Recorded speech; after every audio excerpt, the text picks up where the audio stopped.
Hi guys, this is Max Tyson bringing you our second episode of our Let's Play Guild Wars 2 series. Now I decided to do away with the whole Max Titan 15 thing.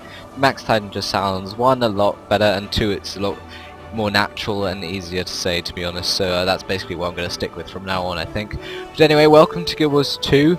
I know it's been about a week now since we did our last episode, which is kind of a shame considering this is an awesome game. But anyway, we are joined by Tyson Mage, our level 2 elementalist. Say hi. There we go. And we are in Queensdale, or Shaemor to be precise, which is a village, the starting village that you arrive at. As you can see here, there are these fields out here, which look awesome, and they've got like something like melons or something growing out there. But then you also have the refinery factory behind it there with sort of the pipes going everywhere. It looks fantastic. Plus we have the village itself with these buildings which you can actually go into, which is really, really cool. But anyway, what are we going to do this episode? Well, we have been told to head into the Fields of Shaemor and help the residents of Shaemor, and that we do that by completing these heart quests up here, which looks pretty cool. So yeah, we're just going to jump straight into it and head down here. Now, one thing, if we quickly look on our minimap as we head down here, you'll see this like empty square, and that empty square is a point of interest. Points of interest in this game are sort of the system's way of sort of highlighting interesting features, be they buildings or just natural like features. And look, we got a training terrace or interest point, which is pretty cool. And also here is our elementalist trainer. I'm not sure why she's facing the wall, but there you go. But basically each class has a trainer. As you can see, there's one for a necromancer, one for mesmer down there, and then there's a thief over there hiding behind the tree, and a ranger there, and they're all sort of scattered around. How can I help? And basically you can buy manuals from them, which unlock traits. Now, traits in this game are really, really interesting. Basically what they do is they increase certain stats or allow you to sort of customize your stats, so allow you to increase certain things such as accuracy, power, health, vitality, all that sort of stuff, but we will only get that later on in the game. So for now they're not really much use to us as we head out into the Fields of Shaemor. Look at this, we've discovered the Fields of Shaemor. We have a fields waypoint. Oh, the animations of whenever you get a waypoint in this game are awesome. But just look at the graphics, guys. Even the water effects over there just look awesome. You've even got these individual sort of like seeds floating through the air. If you can see that in the YouTube video, it's awesome. But anyway, we are going to head towards our first heart quest. And now these do not work like normal MMO sort of quests. You don't walk up to someone and like grab the quest. You walk in the radius of it and it just pops up on your quest tracker. And it gives you a list of what to do, and it says help farmer Diana. It says help Dyer by watering corn, stomping worm mounds, feeding cattle, and defending the fields. Now, defending the fields, I'm afraid you can only do if there's an event on where bandits raid the place, but we can do all the other ones. And my sort of aim for doing these heart quests, whenever I do a heart quest, I want to sort of show you everything you can do, because there is quite a bunch which you can do within each heart quest. So the first one, we'll pick up this water bucket, which equips it as our sort of weapon, I guess, if you want to call it that. And this is part of watering corn. Now there's a really cool animation which you'll see in a minute when we press 1 to throw water. It's really cool, as this person here is doing. And look, they're doing it, but nothing's happening for our screen. And this is a really good example of how it's sort of instance based. Everything you do in this game in terms of, sort of quest lines, like feeding this corn, and by the way the animation's awesome when it goes up, is completely instance based. It's just for you, and so one, other people can't steal the resources, and there's no like running around trying to bag all the quest objectives as they respawn. And also it's so that you don't take other people's ones away as well. Now what's the other one? There is feeding cattle. We can actually do that. So we take this feed here. It looks like we've got some hay in our hands. Pretty cool. And we come up to these cows and it says F for feed. Oh, he loves us. He's got the love hearts. Oh, will you follow us? No, I don't think they follow you. But anyway, here we have a worm mound, which we can now kick and hopefully spawn a... Yes, there we go. Now these guys are worm hatchlings, and they look awesome. And also you'll come across them quite a lot as we venture forth later on in the game, just purely because they're quite a common sort of creature, and you can get massive ones which actually spawn. I'm actually not kidding. There is an event which spawns around here in this farm, which basically just spawns this massive queen worm, which is huge, and I've only once ever been able to take it down myself. But here we go. As you can see, we got this point of interest called Jeb's Wheatfield, which is pretty cool, and we are now 3/4 of our way through this quest. So I think we'll just sort of finish it by stopping on worm mounds, because they're the sort of more combat orientated objectives, which sort of I enjoy more, and especially with the spell effects in this game. Wow, he went straight down, didn't even get a chance to really to fight back. But the spell effects in this game are awesome. I think once we've defeated this worm, we will finally actually have completed this quest. So I'll be able to show you how it works once you've completed the quest. Oh wait, no, we're not quite there yet. We have one more thing to do. What should we do? Because anything we do right now will just automatically finish the quest for us. I guess we could just grab a bag of feed. That will complete it for us. And there we go, we are finished, and we have got some mail. Now I'll quickly should explain to you guys what happens once you have completed a heart quest. Now I believe there are 3 things which happen. 1, you obviously got XP, which you saw there, and 2, they send this, which is a sort of mail, which includes some money, and it basically just says thank you. Each heart quest that you do will send you one of these, and which is really cool. And also any sort of objectives that lie around, such as like these corn, we can no longer interact with, and we can no longer water. Everything that you sort of like, the worm mounds that were currently littering the field now no longer exist for us, which is kind of a shame, but to be honest it stops people like farming XP and stuff. And the last thing is your reward, where if you speak to whoever the sort of, I wouldn't call her a quest giver, but whichever NPC sort of has this filled in heart above them, you can then gain unique rewards from them, and you buy these using karma, and karma you obviously get by completing events. But also one sort of really important thing is, each time you complete a heart quest, you sort of, I would highly suggest going back to the person who has the filled in heart, because each of them has unique gear to give you which you can't get anywhere else, and which is a lot better than probably what you already have. But anyway, as you can see here, this person is offering us worm tooth, which is an accessory, and accessories in this game I believe are just like they don't do anything to your appearance, they're literally just like a stat boost, I think. Then we have a loaf of bread, which is obviously food, and a crude salvaging kit. Now I highly suggest you take this, these crude salvaging kits. We'll just quickly sell our junk. But the crude salvaging kit basically allows you to disassemble any unwanted gear that you have, because if you have any gear on you which you don't really want to sell and you can't use, then you can just disassemble it and it will basically turn it into crafting materials. So you sort of just take it apart and get it, it's like crafting materials, which is really useful if you want to do that, if you're searching for crafting materials. Also, another thing that happened, it says check your mail here, which is the welcoming home quest. Because we helped one of the residents of Shaemor, we now got this mail from a friend, and it's called "A Noble's Work is Never Done." It says, "Greetings, old friend. As soon as you manage to drag your heroic behind out of the sickbed, your presence is requested, nay, demanded back at your home in Divinity's Reach. And if you come home without telling the dazzling priestess of Dwayne what a fine fellow I am, I will take it as a personal affront. Until we meet again, I remain your handsomest, most charming, and most humble companion, Lord Farron." He is not the most modest of types, to be honest. Actually, let's just quickly delete this email. There's no point keeping those ones once you have got the money from them. But here we are, coming up to our second heart quest. We will definitely do this story quest, which we have unlocked probably next episode once we've reached level 3, which we need. As you can see, it has a level 3 up here. Also, this quest here is level 3, except it does not matter for heart quests. Heart quests, if you're 1 or 2 levels below, you still can do it. It's not really like there's much difference, and it's not like you'll get pwned or really badly beaten doing it, so it's fine, you can just go ahead and do it. But as you can see here, it says check traps for hostile creatures, break drake eggs, and kill drakes and scale in the river. Well, here's are some drake eggs, so we could just, you know, quickly go ahead and defeat them. Well, not defeat them, they're not exactly enemies, they're just items which we have to break. Oh wow, there are a lot around here.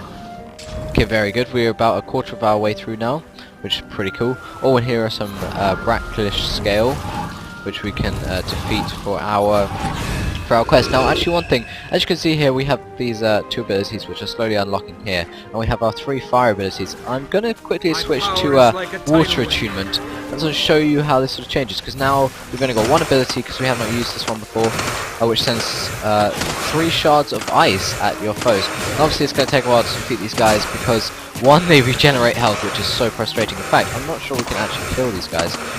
Let's just switch back to fire first.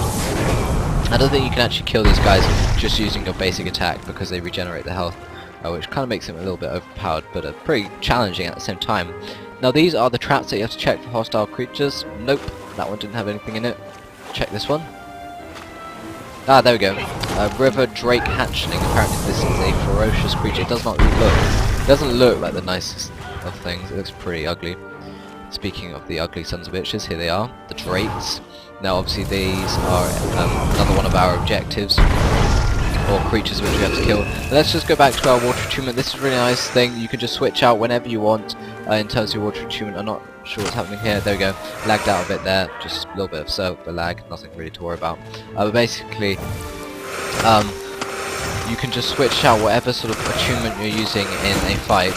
Just sort of give you yourself extra abilities actually, because your abilities obviously you'll have respawn times on them, but if you change to your attunements, they have their own separate cooldowns. So most likely, say for fire, if I activate all my abilities, I'll have then run out of abilities to use, or special abilities to use, because they'll all be on cooldown. Then if I switch back to water and I've got these two abilities unlocked, they won't have any cooldowns on them, so I can just use them straight away, which is a really cool feature of the Elementalist, and it's one of the reasons it's so sort of flexible. But here we go. Let's just run along here and grab all these crawfish traps, and hopefully the River Drake hatchlings, who seem to be sort of, I don't know what they're doing. He seems to be sliding away from us. I don't think this has a pushback effect. No, I don't think it does. That's pretty strange. Oh, and we have unlocked our second ability and discovered Western Divinity Dam at the same time. Okay, well, our second ability is called Shatterstone. We place a sort of radius, which has like a timed like bomb, I guess, if you want to call it that. And also the Western Dam. Just look at that. It looks so cool. You've got all the birds flying above it. I've never noticed that before. You've got all these birds flying above. Kill those harpies before they wreck the dam. Oh, and we have a River Drake hatching here as well. I think this will be our last one that we need to get. But very cool spell effects, as you can see.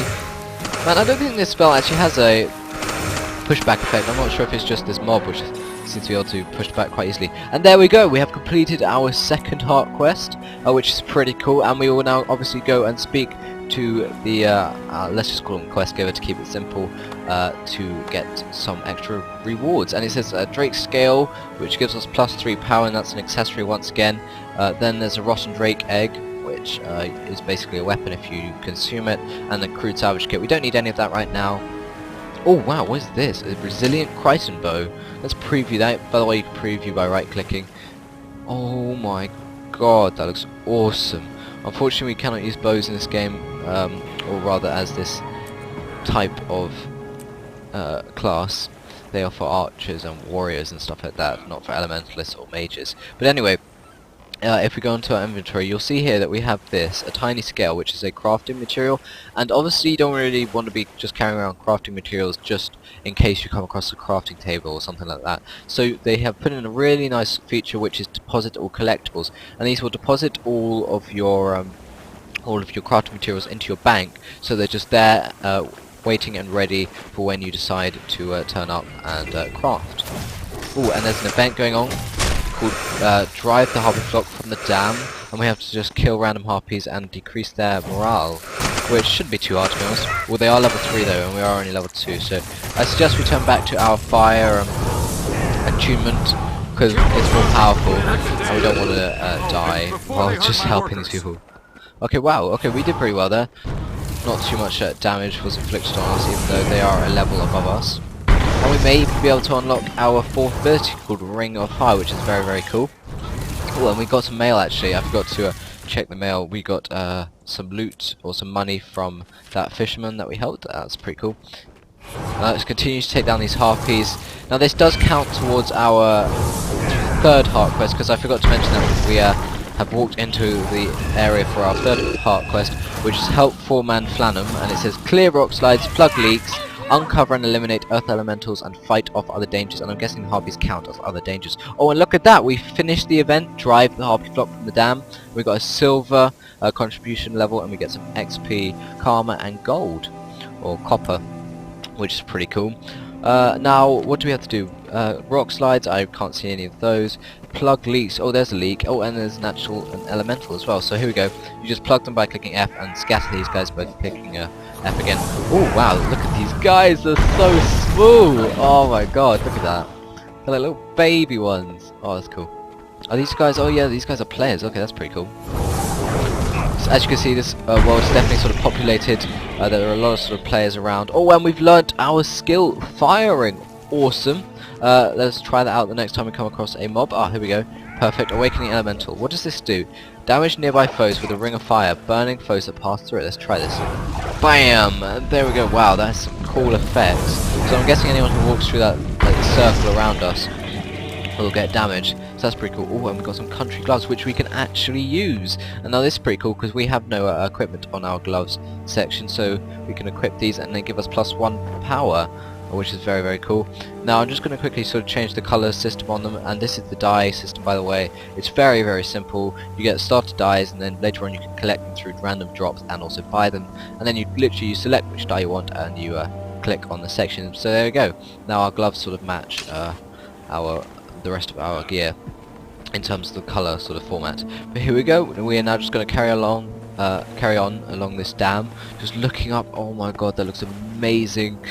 Some of the sort of sites in this game sort of give you a true sense of sort of the scale at which Guild Wars 2 is built and designed, which is really, really cool. Wow, okay, there are plenty of earth elementals up here for us to get, but let's quickly grab this first. Yeah, let's get this guy first. Now, I probably should explain this. If you look at sort of his character bar here, it says stability, cripples, and reflecting projectiles, and basically under each sort of mob's name, it gives you a list of the features that they have, or their abilities, basically.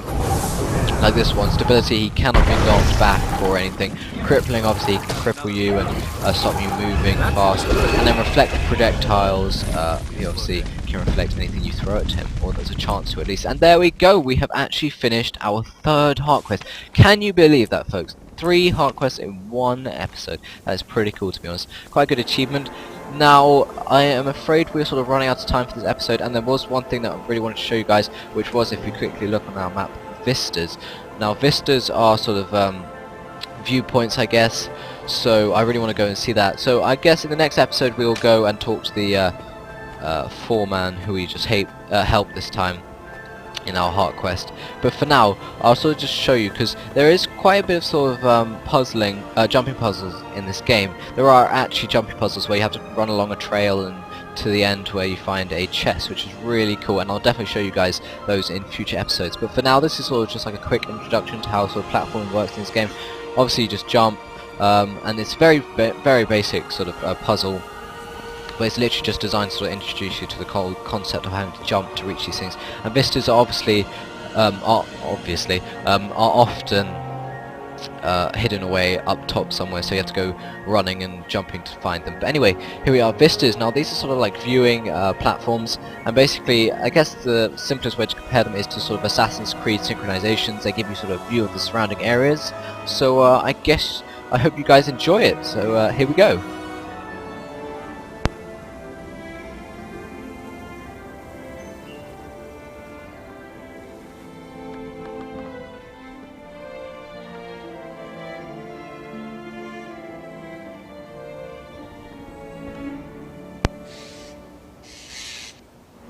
Okay, and there we go. We have 1 out of 9 of our Queensdale completion for vistas, which is awesome. But as you can see, just look at the view, folks. It looks absolutely amazing. The sky is awesome. We've got the orchard over there, which we'll be heading to in our next episode. And speaking of episodes, I'm afraid we have run out of time for this one, so we'll have to wrap up here with this awesome view behind us, folks. But anyway, what have we done this time? Well, we have obviously arrived in the Fields of Shaemor. We've come along this path here to the Fields waypoint.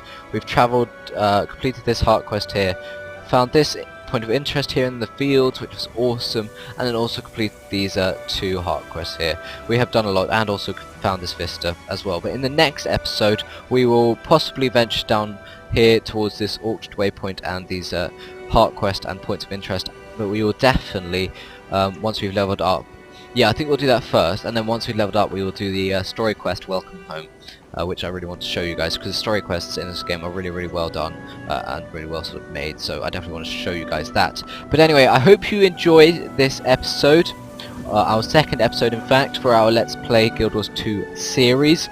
Now I guess all there is left to say is that I hope you're having a great week wherever you are in the world. I hope to see you next time in our future episodes and of course series. I will see you then, and bye bye.